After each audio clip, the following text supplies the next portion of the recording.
Okay అండి, మన KFC అయితే రెడీ అయిపోయింది. ఇప్పుడైతే టేస్ట్ చేస్తాము. చూడడానికి అయితే చాలా బాగుంది కదా, చాలా క్రిస్పీగా చాలా బాగుంది చూడడానికి. నేను కొంచెం టేస్ట్ చేసిన మా అమ్మకి తెలియకుండా. ఓకే అండి, లో ఫ్లేమ్లోనే ఉంచి ఫ్రై చేశాను. మనం ఒక్కసారి ఇప్పుడు తీసేటప్పుడు కొంచెం మీడియం ఫ్లేమ్లో అలాగే హైలో అడ్జస్ట్ చేసుకొని తీస్తే. హాయ్ అండి, అందరికీ నమస్కారం. ఎలా ఉన్నారు? అందరూ బాగున్నారా? ఈరోజు అయితే మన ఛానల్లో కేఎఫ్సీ స్టైల్ చికెన్ చేస్తున్నాం అనమాట.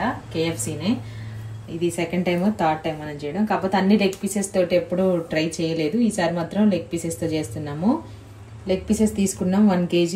మొత్తం నీట్గా కడిగి క్లీన్ చేసి పెట్టేశాను. అలాగే ఇట్లా కొంచెం ఇట్లా మనకి స్కిన్ ఇలా వచ్చేలాగా మొత్తం అంతా ఘాట్లు పెట్టుకోవాలి. అన్ని వైపులా పెట్టుకోవాలి, ఎందుకంటే మసాలా బాగా వెళ్ళాలి. మనం పిండిలో డిప్ చేసినప్పుడు మనకి ఈ కొంచెం క్రిస్పీగా రావాలంటే ఇలా ఉండాలన్నమాట పీస్ అనేది. చూడండి, లోపల వరకు డీప్గా కట్ చేయాలి. ఇట్లా ఇట్లా ఇంకే జాయింట్స్ ఇట్లా కొంచెం మరి తెగిపోకుండా ఇలా వస్తే కనుక మనం ఇట్లా పిండిలో డిప్ చేసి షేక్ చేసినప్పుడు మంచిగా వస్తుంది. ఇప్పుడు దీంట్లో ఏమేమి యాడ్ చేసుకోవాలో చూద్దాము. పల్లి వేసుకుందాం. నెక్స్ట్ వెనిగర్ కూడా 1 స్పూన్ యాడ్ చేసుకోండి. అలాగే వెనిగర్ లేకపోతే నిమ్మరసం వేసుకోవచ్చు. అలాగే టేస్ట్కి సరిపడా సాల్ట్. నేను తీసుకున్న కేజీకి చెప్తున్నాను, సరిపోతుంది 1 స్పూన్. అలాగే కారం. యాక్చువల్గా అన్నీ దీంట్లో డ్రైవే యూజ్ చేస్తారనమాట. మనకి జింజర్ పేస్ట్, గార్లిక్ పేస్ట్ కాకుండా పౌడర్స్ యూజ్ చేస్తారు. 1 స్పూన్ కారం. స్పైసీగా ఏముండదు, ఇది నార్మల్గానే ఉంటుంది. బయట ఎక్కడ తిన్నా కానీ స్పైసీ ఏమి ఉండదు, నార్మల్గానే ఉంటుంది కాబట్టి కారం కొంచెమే వేసాను. అలాగే అల్లం వెల్లుల్లి పేస్ట్ 1 స్పూను. తక్కువ ఇంగ్రీడియంట్స్ దీంట్లో యాడ్ చేసేది, కాకపోతే టేస్ట్ బాగుంటుంది ఎట్లా చేసిన. కేజీ బాగా ఇష్టపడుతుంది ఏంది, స్నాక్ లాగా, లేదంటే అంత స్పైసీగా ఉండదు కదా. మెయిన్ క్రిస్పీగా ఉంటుంది. పెద్దవాళ్ళు కానీ పిల్లలు కానీ. వెనిగర్ వేసాము, సోయా సాస్ వేసాము, అలాగే ఉప్పు వేసాము, కారం వేసాము, నెక్స్ట్ అల్లం వెల్లుల్లి పేస్ట్ కూడా వేసాము. దీన్ని బాగా మిక్స్ చేసి మనం ఎంత దీనికి మ్యారినేట్ చేసి ఎంత సేఫ్ రెస్ట్ ఇస్తే అంత బాగుంటుంది అనమాట. కాకపోతే మన దగ్గర టైం లేదు కాబట్టి నేనైతే ఇప్పుడే చేసేస్తున్నాను. నైట్ మిక్స్ చేసుకొని రేపు మార్నింగ్ చేసుకున్నా కూడా బాగుంటుంది. ఇందులో ఒకటి స్కిన్ వచ్చింది, ఇంకా అలాగే ఉంచేసాను నేను. ఇది బాగా కలుపుకోవాలన్నమాట. కలపడానికే 5 నిమిషాల వరకు పడుతుంది. లోపల వరకు మనం కట్ చేసింది ఉంది కదా, లోపల వరకు మసాలా వెళ్ళాలి, సాసెస్ అన్నీ కూడా వెళ్ళాలి. మీ దగ్గర ఇంకా దీంట్లో మనకి కేఎఫ్సీలో మెయిన్ పెరి పౌడర్ వేస్తారు, అది వేస్తే ఇంకా బాగుంటుంది. కాబట్టి లేదు కాబట్టి ఏదన్నా ఒకటి మనం అన్నీ పర్ఫెక్ట్గా ఉండాలంటే ఇంట్లో ఉండవు, రెస్టారెంట్ బయట చేసినట్టుగా. కుకింగ్ వీడియోస్ చేసినప్పుడు మ్యాక్సిమం అన్నీ ఉంటాయి, ఏదన్నా ఒకటి మిస్ అవుతుంది. ఎందుకంటే ఎక్కువ యూజ్ చేయం కాబట్టి దేంట్లో. ఇంక ఇది ఒక్క రెసిపీ కోసం ఎక్కువ వాడుతూ ఉంటాం కాబట్టి తప్పదు. సాస్ అంతా దీంట్లోకి వెళ్ళేలాగా మనం బాగా మిక్స్ చేసుకోవాలి. ఇది మిక్స్ చేసిన తర్వాత మళ్ళీ మీకు చూపిస్తాను. నెక్స్ట్ ప్రాసెస్ చూద్దాం. ఓకే అండి, ఇప్పుడైతే మనం కోటింగ్ కోసం పిండి మిక్స్ చేసుకోవాలి. దీనికి కొంచెం పిండి ఎక్కువగానే పడుతుంది. లాస్ట్ కొంచెం వేస్ట్ అయినా పర్లేదు, కానీ కొంచెం ఎక్కువగానే తీసుకోవాలి. ఎందుకంటే బాగా కోట్ చేస్తాం కాబట్టి 2 సార్లు ఎక్కువగానే పడుతుంది. తక్కువ అయితే నార్మల్ లెగ్ పీసెస్ తిన్నట్టుగానే ఉంటుంది. మీకు ఒకవేళ డౌట్ వస్తే కనుక 2వ సారి కూడా మిక్స్ చేసుకోవచ్చు. ఇప్పుడు నేను వేసింది 1 కప్పు మైదా. 1 కప్పు మైదాకి 1/2 కప్పు వరకు కార్న్ఫ్లోర్ యూజ్ చేయాలి. 2 వేయాలి కంపల్సరీ. 2 వేస్తేనే మనకి బాగా వస్తుంది అన్నమాట. ఇది కార్న్ఫ్లోర్ 1/2 కప్పు, 1 కప్పు మైదా యాడ్ చేసుకోవాలి. పక్కన గిన్నెలోనేమో కూల్ వాటర్ తీసుకోండి. ఐస్ క్యూబ్స్ ఉంటే ఇంకా బెటరు. బాగా మనకి చికెన్ పీసెస్ అనేవి సాఫ్ట్గా అవుతాయి అన్నమాట.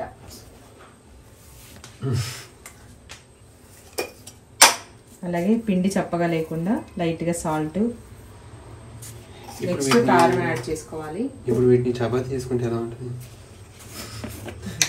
పూజ చేసుకుంటే ఎలా ఉంటుంది? గట్టిగా వస్తాయి, గట్టిగా సాగుతాయి. ఉప్పు కారం వేసాను, పిండికి సరిపడా మాత్రమే. ఇప్పుడు ఇదంతా మిక్స్ చేసుకోవాలి. ఓకే అండి, పిండి అయితే మిక్స్ చేశాను. మనం మ్యారినేట్ చేసి పెట్టుకున్న చికెన్ ఉంది కదా, దీన్ని ఫస్ట్ ఒకసారి పిండిలో డిప్ చేసుకోవాలి. మొత్తం అంతా బాగా కోట్ చేయాలి.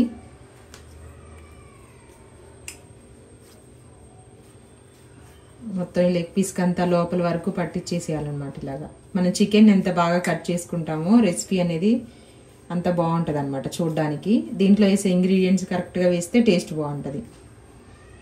ఇలా డిప్ చేసిన తర్వాత దీన్ని వాటర్లో ఉంచాలి. ఒక 2 seconds 3 seconds అలా ఉంచితే సరిపోతుంది. నెక్స్ట్ ఇంకొక డిప్ చేసుకుందాం. ఈలోపు అది మనకి ఎక్కువసేపు ఉంచొద్దు అనమాట. దాంట్లో కూడాను చాలా సింపుల్ రెసిపీ. మనం ప్రాసెస్ అన్నీ కరెక్ట్గా ఉంటే కనుక ఈజీగా చేసుకోవచ్చు, ఇంట్లోనే చేసుకోవచ్చు హైజీనిక్గా, బయట తినకుండా. కాకపోతే ఎక్కువగా తినకూడదు, డీప్ ఫ్రై అవి ఇవి. ఇంకా మనకి కుకింగ్ ఛానల్ కాబట్టి నాన్ వెజ్ అనేది చెయ్యక తప్పదు. ఇది అయిపోయింది కదా. ఇప్పుడు దీన్ని మనం సెకండ్ టైం మళ్ళీ పిండిలో తీసుకొని దీన్ని వాటర్లో వేసేద్దాం. ఇట్లా అన్ని 1 by 1 చేసుకుంటే ఫాస్ట్గా అవుతుంది. మనం బయట తినే కూడా ఇట్లనే చేస్తారు ఎవరైనా ప్రాసెస్. కాకపోతే ఎగ్జాక్ట్గా ఇంగ్రీడియంట్ మన దగ్గర ఉండాలంటే అవన్నీ దీంట్లో వేసేవి ఉండకపోవచ్చు. కంపల్సరీ మనకి సెకండ్ టైం దీంట్లో డిప్ చేయాల్సిందే. ఒకసారి చేస్తే అంత కోట్ అవ్వదు, పిండిలో అంటే ఆయిల్లో మొత్తం రాలిపోతుంది అనమాట. అది తిన్న ఫీలింగ్ రాదు కేఎఫ్సీది. ఇట్లా బాగా ప్రెస్ చేస్తూ మసాజ్ చేసినట్టుగా పిండి బాగా పట్టించేసి లాస్ట్లో మళ్ళీ ఒకసారి ఇట్లా దులపాలి.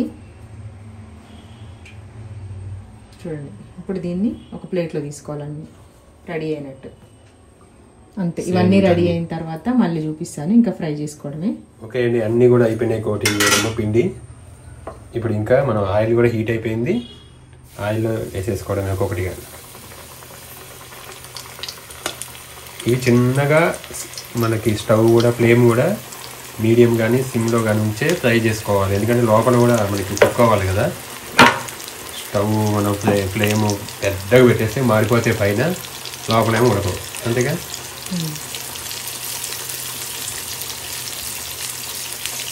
సిమ్లోనే ఉంది.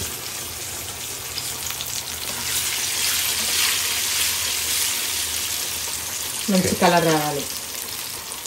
ఓకే అండి, లో ఫ్లేమ్లోనే ఉంచి ఫ్రై చేశాను. మనం ఒక్కసారి ఇప్పుడు తీసేటప్పుడు కొంచెం మీడియం ఫ్లేమ్లో అలాగే హైలో అడ్జస్ట్ చేసుకొని తీసేటప్పుడు మాత్రమే, స్టార్టింగ్ నుండి కాదు. ఇంకొంచెం ఎక్స్ట్రా క్రిస్పీగా వస్తాయి అనమాట. ఆయిల్ అనేది పీల్చదు హై ఫ్లేమ్లో ఉంచి తీస్తే, ఎందుకంటే ఆయిల్ ఎక్కువ హీట్ ఉంటుంది కదా. బాగా ఫ్రై అయ్యి ఆయిల్ ఎక్కువ పీల్చదు అనమాట. ఎందుకంటే టిష్యూస్ మర్చిపోతున్నాం డైలీ. చూడండి, అన్ని వైపులా ఫ్రై అయిపోయింది. మనం దీంట్లో ఫుడ్ కలర్ వేయం కాబట్టి కేఎఫ్సీ ఎక్కడైనా తెల్లగానే ఉంటుంది. చూడండి ఇంత క్రిస్పీగా వచ్చాయి. పైన మంచిగా పిండి అయితే బాగా కోట్ అయింది. ఇప్పుడు తీసుకొని ప్లేట్లో తీసేసుకుందాం. పెద్ద పీసెస్ కాబట్టి కొంచెం ఎక్కువ టైం పట్టింది నాకు ఫ్రై చేయడానికి. ఇప్పుడు స్టవ్ మీడియంలో వేసుకొని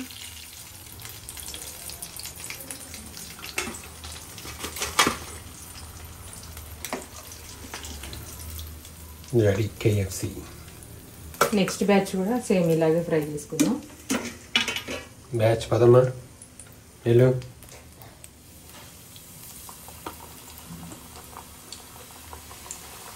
ఈ బ్యాచ్ కూడా ట్రైనింగ్ బాగా వేయండి.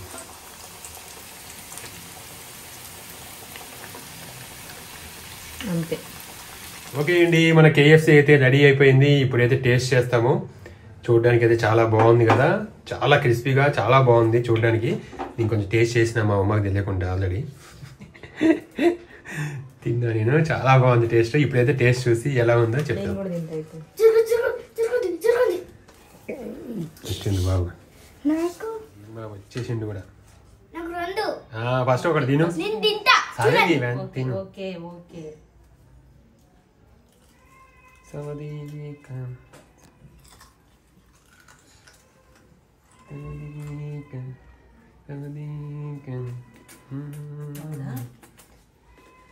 చూస్తున్నాను, ఆల్రెడీ తిన్నాను, చాలా బాగుంది.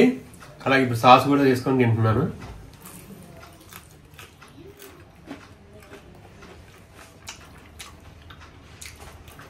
అదిరిపోయింది. సో ట్రై చేయండి ఎవరైనా, ఒకవేళ చేసుకోకపోతే మాత్రం ఖచ్చితంగా ట్రై చేయండి.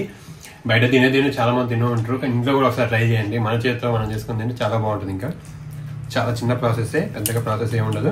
టేస్ట్ మాత్రం అదిరిపోయింది. Okay, thank you so much మా వీడియోని ఇప్పుడు చూసినందుకు. అలాగే సపోర్ట్ చేస్తూ ఉండండి.